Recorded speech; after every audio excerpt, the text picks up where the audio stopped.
हाणे अवांखे अपडेट कयो पिया कोट मीर मोहम्मद मां दोस्त अली शरद जी रिपोर्ट मुताबिक़ त साईं मोहम्मद बचल शाह जीलानी उन जो फर्ज़ंद जहिड़े तरह यूसी कोट मीर मोहम्मद जी अवाम जी ख़िदमत करे रहिया आहिनि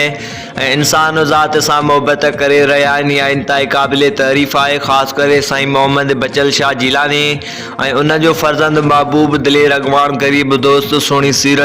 सीरत जो मालिक वर्करनि जे दिलनि जी धड़कन सदर तालका किंगरी शहज़ादा जनाब पीर सैयद हुसैन शाह जीलानी साहब जन के असां सलाम पेश कयूं था, जेके इन सैलाब में मिसकीन ऐं बोझ मारूअड़नि जे ॾुख में पंहिंजो पाण खे ॾींहों राति अवाम जी ख़िदमत में वक़ुफ़ करे छॾियो अथनि। इहा हिकु बहितरीन लीडर जी खूबी आहे। साईं सैयद मोहम्मद बचल शाह जीलानी साहब उन जो फर्ज़ंद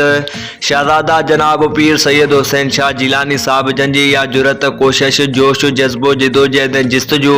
पाकिस्तान पीपल्स पार्टी तक जे अवाम जी ख़िदमत करण जे लाइ अल्लाह पाक जे तरफ़ां हर खूबी सलाहियत ऐं क़ाबिलियत मौजूद अथनि। हर माण्हू ताईं पहुचण, माण्हुनि जे मसइलनि खे ॿुधण, उन्हनि खे फौरी तौर ते हल करण ऐं अवाम ताईं तेज़ी सां तयारु खाधो, राशन, टेंट, मच्छरदानियूं, सोलर लाइटियूं, कंबल, माल जो चारो घर घर पहुचाइण ऐं पाणी जे निकाल जे लाइ सिम नालनि जी खाटी, रोडनि रस्तनि खे बहाल कराइण, मच्छर मार स्प्रे ऐं सफ़ाई कराइण, बुनियादी सिहत तइलीम जे लाइ उपा वठण, मुफ़्त मेडिकल कैंप कराइण, ॿियनि केतिरनि ई ख़िदमतुनि में मशगूल रहण आहे। ऐं साईं सैयद मोहम्मद बचल शाह हिकु बहादुर ऐं दिलेर अॻवान आहे, जंहिंजी अणथक महिनतुनि सां पाकिस्तान पीपल्स पार्टी वधीक मज़बूत ऐं मुस्तहक थींदी।